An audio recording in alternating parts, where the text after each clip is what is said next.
बरगढ़ जिला सबुबले चर्चा रोथबार बेलके आज गोटे एंता अभावन घटना फिर चर्चा रही। सामान्य मोबाइल लगी गोटे नाबालक तार नाबालक सांग के पत्थर रे छेचिकी हत्या कला भलिया घटना बरगढ़ जिले में छाती थरे देछे।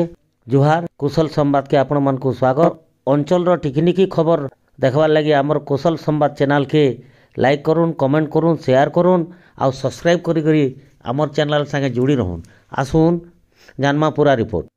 बरगढ़ जिले में क्रिमिनाल एक्टिविटी धीरे धीरे बढ़ी बढ़ी चली। प्रतिदिन किसी ना किसी हत्या डकैती चोरी भली घटना माने घटुला बेलके ई घटना किंतु समस्तंकर छाती थरे देइछे। गोटे सप्ताह तले बरगढ़ जिला भटनी थाना केंदुगुड़िया गाँव गोटे पिला निखोज होइथिबार थाना रे अभियोग होइतिला। ठीक तार आर दिन पंडे तोरई जंगल भितरे तार मृतदेह पड़िथिबार गाँ लोके देखिथिले आ पुलिस के इनफॉरमेशन देइथिले। पुलिस घटनास्थल के पहुँचिक तदंत आरंभ करथिला।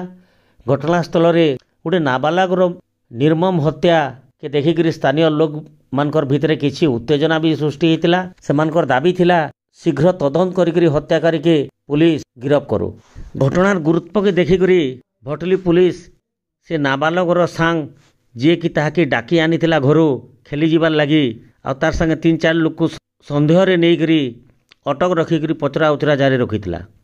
ई किछि घंटा व्यवधान भितरे साधारण चर्चा होउतला जे गोटे निरीह निष्पाप 14 वर्षर छुआ से काए दोष कला जे ताहाके एंता निर्मम भावे हत्या करिछे।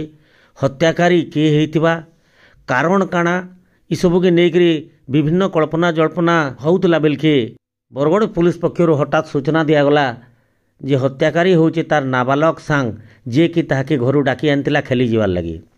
पुलिस पक्षरु सूचना दिया जाइछे जे से नाबालक सांग आउ मृत समीर प्रधान 2 जण 9 क्लास रे गुटे श्रेणी रे पढुथिले। 2 जण भल सांगान। समीर के तार बापा गुटे एंड्रॉइड फोन किनी देथिले आउ समीर से फोन रे फ्री फायर खेलुथला। क्लास रो अन्य छात्र माने ताहाके तार सांग माने ताहाके मोबाइल मागले भी सेने दउथे।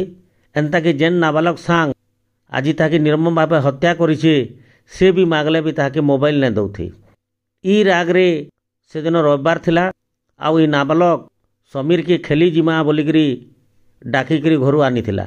2 जण साइकिल गुटे गुटे आउ समीर तार मोबाइल धरिकरी बेस खेला बोला करिछन।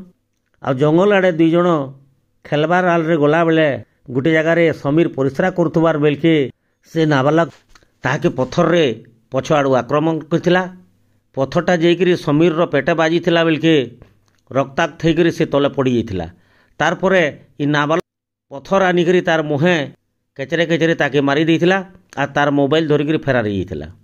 पुलिस पक्षरु तदंत बेलके से नाबालक स्वीकार करी से सबु आउ से समीर रो मोबाइलटा गुटे बंद के फिकी नेथिला ताहाके काली उद्धार करा जाइछे। आ अभियुक्त नाबालक के पुलिस गिरफ्त करिकरी ताके बाल सुधार गृह रे जाइकरी रखा जाइछे। इनु प्रश्न उठुचे सामान्य मोबाइल लगी जदि गोटे 14 वर्षीय कोमलमती शिशु तार सांग के निर्मम भावे हत्या कला भलिया मानसिकता आसला न बोले बरगढ़ रे अपराध मानसिकता केते द्रुत गति रे बढ़ी जाउछे। इटा के जनसाधारण पुलिस के गोटे बड़ चैलेंज है बोलिकरी कहूतला बेलके मानविकता दृष्टि जदि आमे विचार करमा इटा सबू अभिभावक मान लगी भी गोटे बड़ चैलेंज है। सामान्य मोबाइल लगी जदि एडे बड़ कांड गोटे नाबालक करि पारुछे बोले अभिभावक मान को आमर चैनल तरफ अनुरोध है से माने निजर पुओ मान को ई सबू के नेकरी सचेतन करूँ। घरे बुझे सुझे करी पुओ केनटा ठीक रास्ता रे जीवा भल पाठ पढ़वा से ऊपर ध्यान दउन। आसुन देखमा पूरा रिपोर्ट।